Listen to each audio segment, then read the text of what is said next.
Whanaia te kāwanatanga o ngā hinara me tā rātou kaupapa kiri kōhuke i ngā whenua rāhui me ngā wāhi tapu. Koera te tautapa I whakatakotoria atu ai e te hunga porotu I tai atu rā ki te whare pāremata I te ahiahi nei. Ka takatakihia ke e te kaupapa maina a te kāwanatanga, hei tā te hunga whakahe I te rānei, te mana motuhake o papa tuanuku me te wānui a tāne. O ko tā mai a hau kei te tautoko rātou o Pari Hauraki me te rangatira o tērā wāhi ko toko renata, nāna te kōrero.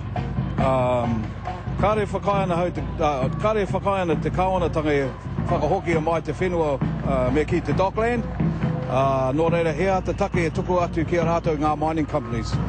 Tētahi o ngā wero a tēnei whakamininga ki te kāwanatanga o ngā hinara, nā rātou I hanga te ture Schedule 4, hei tiaki ngā wāhi tapu me ngā whenua, kei raro I te tari papa ata whai.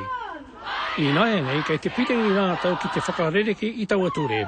Arā kei te whakaroa kia o ngā wāhi nunui, kei raro I te papa ata whai, arā ki te ure wera, rau kūmara, whanganui awa, te waipau namu hoki. The government got no mandate to do this. It didn't come from the people, it was a sneaky one. Tētahi o ngā tino a wanga a te hunga whakahe, hei te mutunga iho ngā mahi tihore a ngā kamupene maina, I ngā whenua tuku iho, ka noho tahanga, mua ke tonu atu.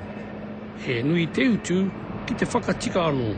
Kia oku whakaro, I tino kino tēnā whakaro, I tino tapu tāne mahuta. Mining's a stupid idea in the Coromandel because of the risk from pollution coming down from the mine tailings, you know, all the arsenic and the rest of the chemicals that come down into the Pari Hauraki area. Ko te mahi kei mua te aroro o tēnei rōpū, he whakakau I tētahi pūrongo, hei whāriki ki te aroro o te Premier, a ngā wiki e tū mai nei. Joe Glenn, Te Karere.